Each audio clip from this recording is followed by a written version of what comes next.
पिछली intimate sitting में प्रश्न उठा था कि सद्गुरु इस दुनिया में क्यों आते हैं।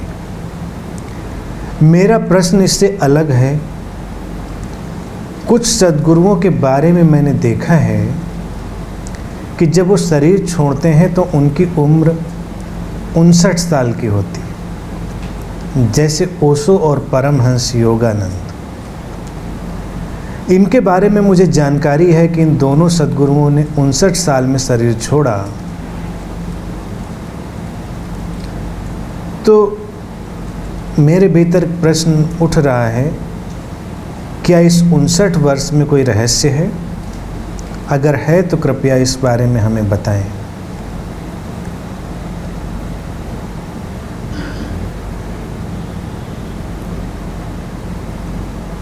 जीवन और मृत्यु, इन दोनों में हमेशा एक रहस्य है, और इस रहस्य को जितना जाना गया है उतना ही वो अभी तक शेष है। तो ऐसा नहीं है कि 59 वर्ष में कोई रहस्य है, वो किसी भी वर्ष में किसी भी वक्त में हो, रहस्य कायम रहेगा।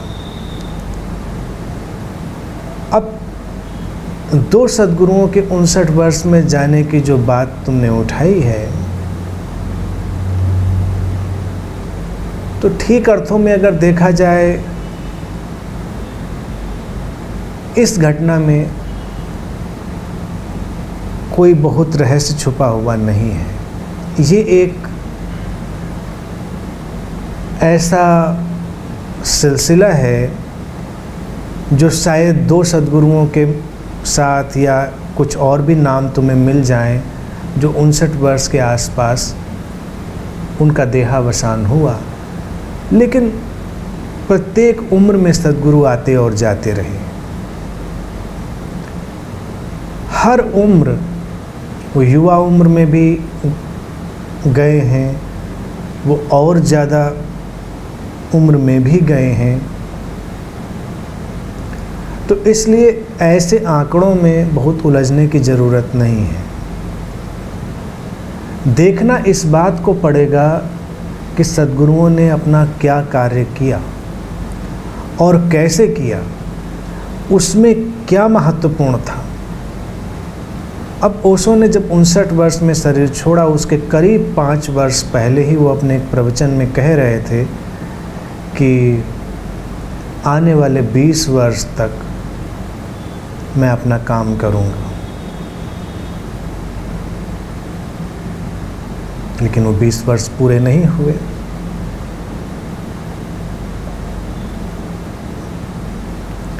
वो पूरे नहीं हुए, इसमें जरूर रहस्य है।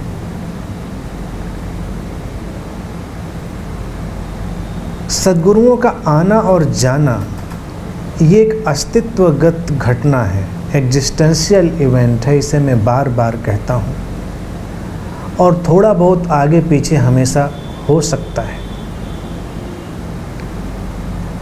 वो एक स्क्रिप्ट पर काम कर रहे हैं, लेकिन फिर भी उस स्क्रिप्ट के पन्ने जल्दी भी पलटे जा सकते हैं और इत्मीनान से पलटे जा सकते हैं, और स्क्रिप्ट को थोड़ा घटाया बढ़ाया भी जा सकता है। ये हमेशा संभव है।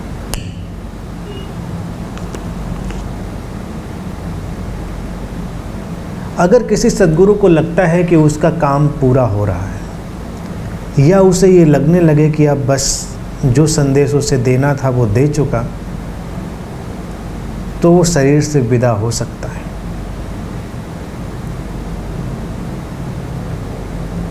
कभी किसी सद्गुरु को अगर लग रहा है कि नहीं, अभी कुछ और संदेश दिया जाना बाकी है, तो भी वो रुका रह सकता है।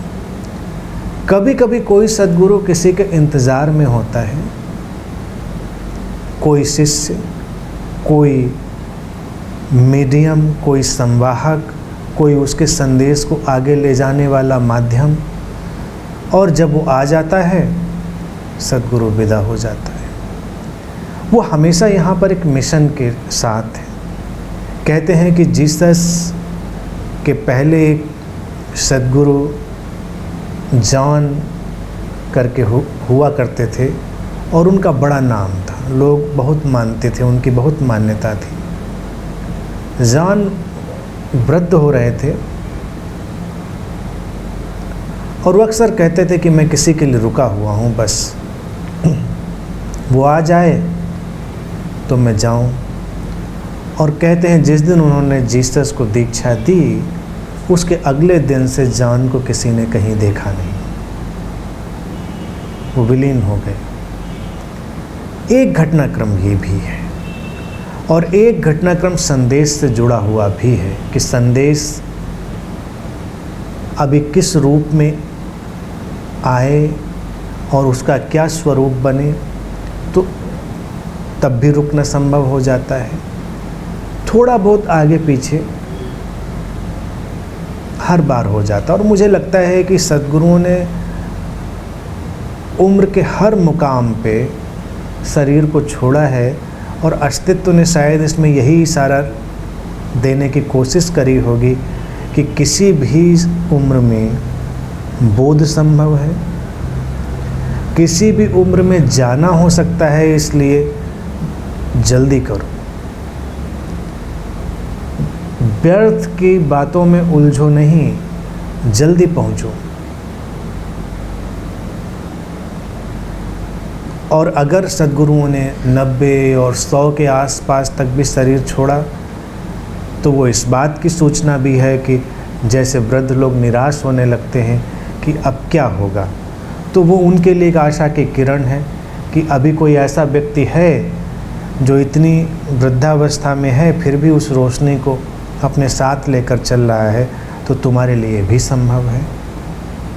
तो हर उम्र के लोगों के लिए एक आशा, हर उम्र के लोगों के लिए एक इशारा, हर उम्र के लोगों के लिए एक व्यवस्था और हर उम्र के लोगों के लिए एक चुनौती।